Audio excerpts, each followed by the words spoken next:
बताया जब नेताजी सुभाष चंद्र बोस आज़ाद हिंद फौज का गठन कर रहे थे, ये आरएसएस और हिंदू महासभा वाले महारानी विक्टोरिया को सलामी ठोक रहे थे। कहते हैं 1857 सिपाही विद्रोह के नायक थे सावरकर, तो अभिमन्यु सुभद्रा के गर्भ में था तो सुन लिया, ये तो गर्भ में भी नहीं था ना भाई। 26 साल का अंतराल है जब सावरकर का जन्म हुआ। आप समझिए, सावरकर नास्तिक था। जब गोरे अंग्रेजों से दलाली मिला, 60 रुपया महीना पेंशन, लोग देशद्रोही लोग हैं, उसी सपोले के बच्चे हैं, सावरकर के लोग हैं, ये गोडसे के लोग हैं, ये गोवलकर के लोग हैं। अनपढ़ देश पर बोझ है, कैसे देखते हैं? तो प्रधानमंत्री पढ़ा लिखा है, अनपढ़ कैसे बोझ हो सकता है? अरे सुनिए ना, फिर BA किया हुआ है, MA इंटायर पॉलिटिकल साइंस किया हुआ है, जो सब्जेक्ट ही नहीं है यहाँ। जल समाधि ले लेंगे हिंदू राष्ट्र को लेकर के, तो क्या लगता है बनेगा? देश की भलाई के लिए सोच रहे थे जल समाधि लेने के लिए। उस समय कहाँ थे जब एक चुनी हुई महिला का साड़ी खोल लिया गया? उस समय कहाँ थे जब हाथरस में बहन मनीषा के साथ दरिंदगी हुई, 18 दिन तक पुलिस FIR दर्ज नहीं की? उस समय कहाँ थे? अब कभी सवाल नहीं पूछते ना, कोई देश हित में नहीं होता है। ये भाजपा में अलग अलग पूरी भाजपा सर्कस की टीम है और इनसे संबंधित लोग अलग अलग खेला दिखाते हैं, लोगों को गुमराह करते हैं। कभी कोई फिल्म सेलिब्रिटी के द्वारा, वो अमिताभ बच्चन, अक्षय कुमार, अनुपम खेर कहाँ हैं जो साइकिल चलाने की बात कह रहा था, गाड़ियों पर तेल छिड़क के जलाने की बात कह रहा था? कहाँ है? कहाँ है वो अन्ना हजारे जो रामलीला मैदान में जन लोकपाल पर आंदोलन किया करता था, जो महंगाई पर निर्भया कांड के बाद महिला सुरक्षा की बात कह रहा था? अरे सुनिए ना भैया, बेबी रानी है, जो बेबी रानी मौर्य है, BJP के उपाध्यक्ष हैं, वो उनका कहना है कि यूपी में अगर महिलाओं का सम्मान होना चाहिए, अगर महिला चाहते हैं कि महिलाएं सुरक्षित रहें, सब कुछ बढ़िया चले, कानून व्यवस्था बढ़िया रहे, तो BJP लाना होगा। अब उनको शायद नहीं पता है कि उत्तर प्रदेश का ढोंगी अपराधनाथ ने कहा, चाहे तो बताओ, कुछ है कहने को? कह रहे कि आजकल समाज में बहुत सारे रावण घूम रहे हैं और इन सभी रावणों को केवल BJP खत्म कर सकती। चोर कहता है क्या मैं चोर हूँ? तो सवाल तो उसके जवाब जो है उसके सवाल में है। कौन है रावण? हिंदू धर्म में 84 लाख जो योनि है, पेड़ कैसे जिंदा होगा, इसलिए हम पेड़ में जल डालते हैं। मछली कैसे खाएगा, इसलिए मछली को चारा डालते हैं।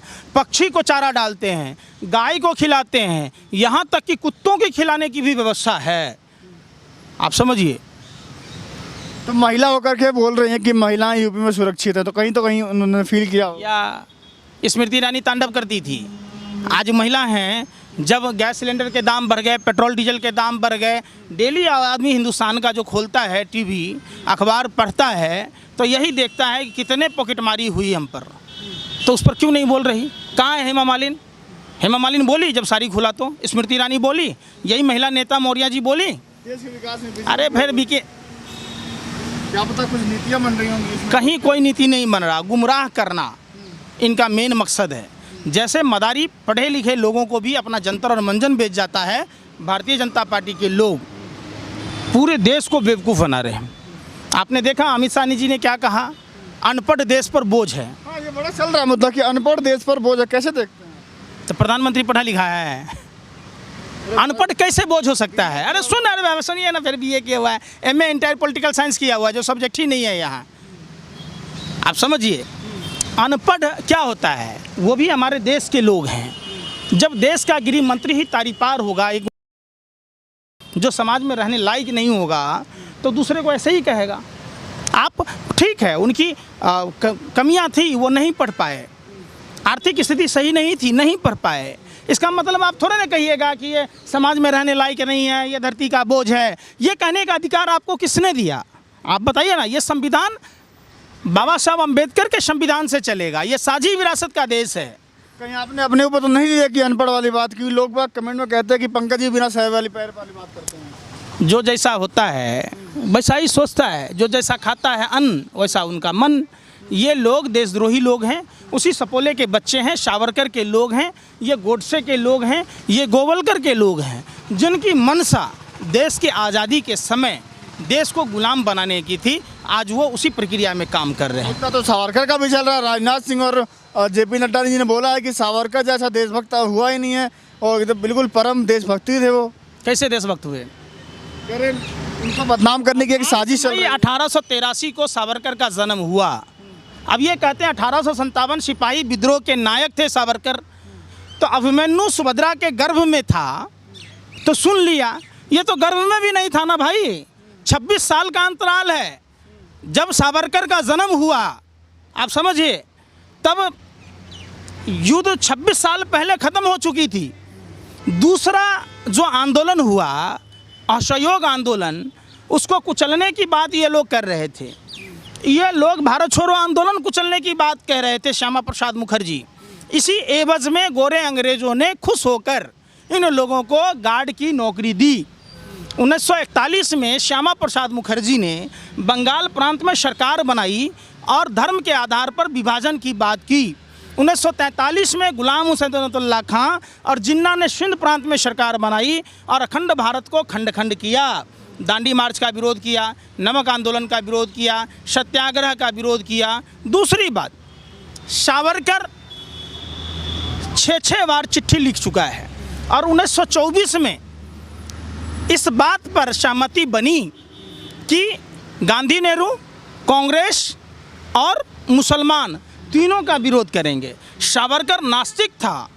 जब गोरे अंग्रेज़ों से दलाली मिला, 60 रुपया महीना पेंशन, आप समझिए, उस समय के 60 रुपये आज के लाखों रुपए होते। तो उस समय से ये लोग ऐसा कर रहे हैं। तो कह रहे हैं कि एक साजिश के तहत सावरकर को बदनाम करने की कोशिश की जा रही है। अरे भैया, सरदार पटेल ने आरएसएस पर बैन लगाने की बात की, सुभाष चंद्र बोस ने की, देश के लिए खतरा बताया। जब नेताजी सुभाष चंद्र बोस आज़ाद हिंद फौज का गठन कर रहे थे, ये आरएसएस और हिंदू महासभा वाले महारानी विक्टोरिया को सलामी ठोक रहे थे। आपने नहीं देखा? अच्छा, जो घटना घटी है लखीमपुर खीरी में, क्या लगता है, अब तो 12 तारीख भी निकल गई, उनके पिताजी का इस्तीफा भी नहीं आया अभी तक, तो क्या लगता है कि अब किसानों का अगला कदम क्या होगा और बीजेपी क्या घिरती हुई दिख रही है? इसमें घिरना क्या है? सारे जो फुटेज हैं, जो सोशल मीडिया पर वीडियो वायरल हो रहे, अगर ये सोशल मीडिया नहीं होती तो उत्तर प्रदेश का दुर्दांत अपराधी प्रभात गुप्ता हत्यारोपी, आप समझिए, जिस तरीके से 25 सितंबर को धमकी दे रहा था, उस धमकी के आधार पर अजय मिश्रा और हरियाणा के मुख्यमंत्री मनोहर लाल खट्टर पर अविलंब कार्रवाई होनी चाहिए। इनको बर्खास्त कर देना चाहिए अगर नैतिकता है तो। अच्छा, इधर से किसानों की शहादत हुई है, ठीक है, लेकिन सवाल तो ये भी है ना कि उधर से भी शहादत हुई है, तो भाई मौत तो मौत होती है, इधर से हो या उधर से हो। तो इधर तो आपने हल्ला मचाया, उस वाले में क्यों चुप हैं आप लोग? अभी कोई आए आपको गला दबा दे, आप क्या करोगे? बचने का कोशिश करोगे या नहीं करोगे?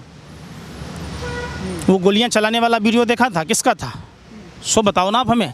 सेल्फ डिफेंस में जब किसानों पर हमलावर हुई, 25 सितंबर को ही ये क्लियर था कि हमें लोग पहचान लें, मैं विधायक, सांसद, मंत्री बाद में बना, पहले का इतिहास जान लें। कई मामले दर्ज थे उन पर। आपने मनोहर लाल खट्टर का भी बयान सुना होगा, 1500 से 1000 लठाई तैयार करो, किसानों पर प्रहार करो, कुछ दिन जेल में जाओ, बड़ा नेता बनकर उभरोगे।